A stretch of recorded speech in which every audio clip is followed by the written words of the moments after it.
L'objectif de cette leçon est de partir à la découverte de l'interface Rhinomac. L'interface Rhinomac est constituée d'une zone de dessin qui se décompose en 4 vues. 3 vues parallèles, que sont les vues de dessus, face et droite, et la vue de perspective. Pour naviguer dans Rhino, il faut distinguer le comportement de la vue de perspective du comportement des vues parallèles. Alors pour activer la vue de perspective, je clique dedans et le mot perspective s'encadre de bleu. Donc, la rotation s'effectue à l'aide d'un clic droit persistant. Ici, j'effectue donc une rotation de ma scène relative à ma caméra qui est fixe. Pour déplacer ma scène, c'est-à-dire effectuer une panoramique, j'effectue un shift majuscule, et clic droit. Voilà, clic droit et majuscule, et là, je déplace donc ma scène relative à ma caméra. Pour zoomer, deux possibilités. Une qui est moins précise, c'est la molette de la souris 3 boutons. La deuxième, qui est plus précise, c'est commande et clic droit. Commande et clic droit me donnent plus de précision dans mon zoom. Dans les vues parallèles, telles que la vue de dessus, le clic droit me permet de réaliser une panoramique. Pour le zoom, c'est la même chose que la vue de perspective, c'est la molette qui l'active ou le commande clic droit. Pour maximiser une des vues, je double-clique sur le nom de la vue, perspective ici en l'occurrence, et celle-ci occupe toute ma zone de dessin. Pour revenir à 4 vues, deux possibilités. Un, je double-clique à nouveau sur perspective, ou je vais sélectionner l'icône qui est ici 4 vues. À gauche de la zone de dessin, je vais avoir le volet principal. Alors le volet principal organise et met à disposition la plupart des commandes Rhino. Alors si je positionne mon curseur sur un des icônes, je vais avoir un infobule qui apparaît avec une indication de l'effet du clic gauche et du clic droit. Polyligne ici pour clic gauche, et pour clic droit, segment de ligne en l'occurrence. En bas à droite, sur certains de ces icônes, je vais trouver une flèche. Si je clique sur cette flèche, je vais avoir un menu déroulant, qui affiche donc l'ensemble des commandes qui sont affectées à cette icône. Il s'agit ici, en l'occurrence, des outils de création de lignes et de création de polylignes. Vous avez aussi la possibilité d'appeler une commande à partir du menu. Donc le menu est une organisation aussi des commandes principales de Rhino. Si je vais dans le menu courbe, ici, je vais trouver l'ensemble des outils dans la partie supérieure du menu qui permettent la création de courbes. Dans la partie inférieure, je vais trouver les outils de modification de courbe.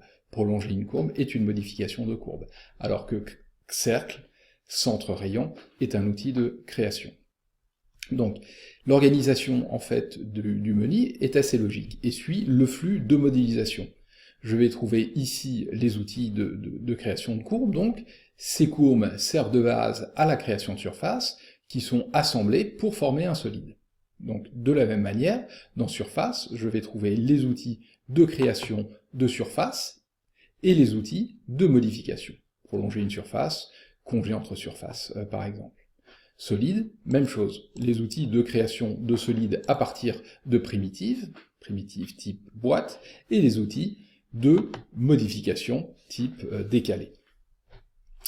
Le maillage est, dans Rhino, utilisé principalement dans Rhino 6 pour créer un fichier STL ou OBJ à partir d'une géométrie dessinée dans Rhino. Donc c'est une action qui est en général réalisée en fin de modélisation. Je vais trouver ces outils, ici donc, logiquement, après la création de solides.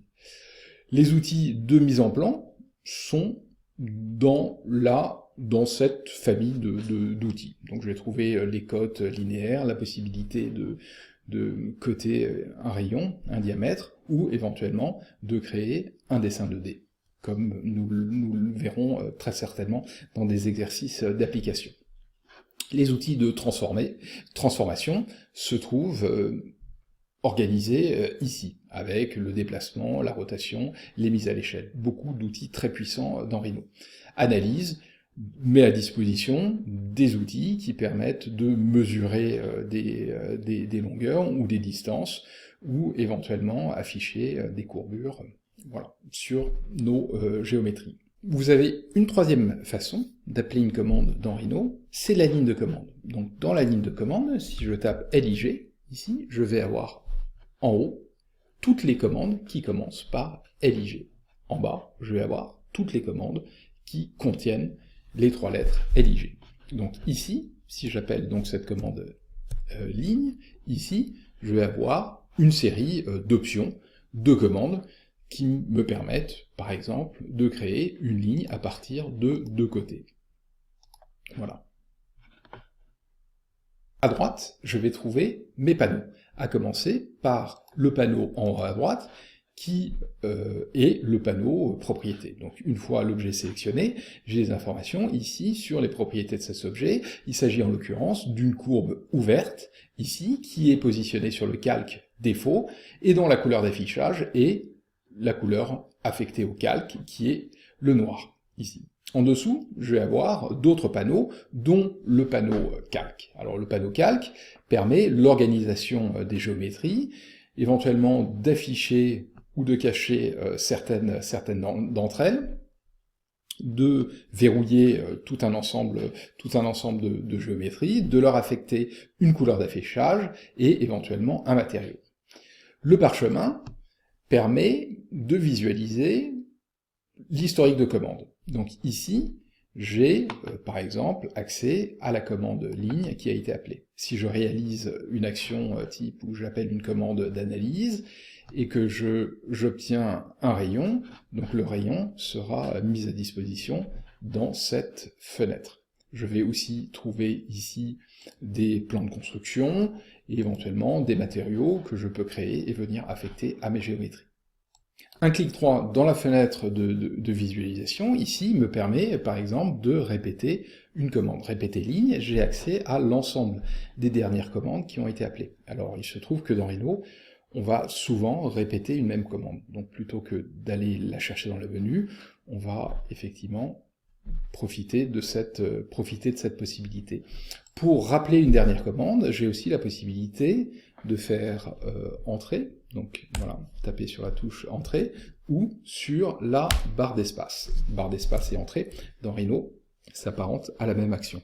Nous allons trouver ici, en haut de l'interface, en dessous des menus, des outils d'aide à la modélisation, dont notamment le magnétisme de la grille. Alors le magnétisme de la grille nous permet de créer des géométries en venant se caler sur la grille ou sur des incréments de grille.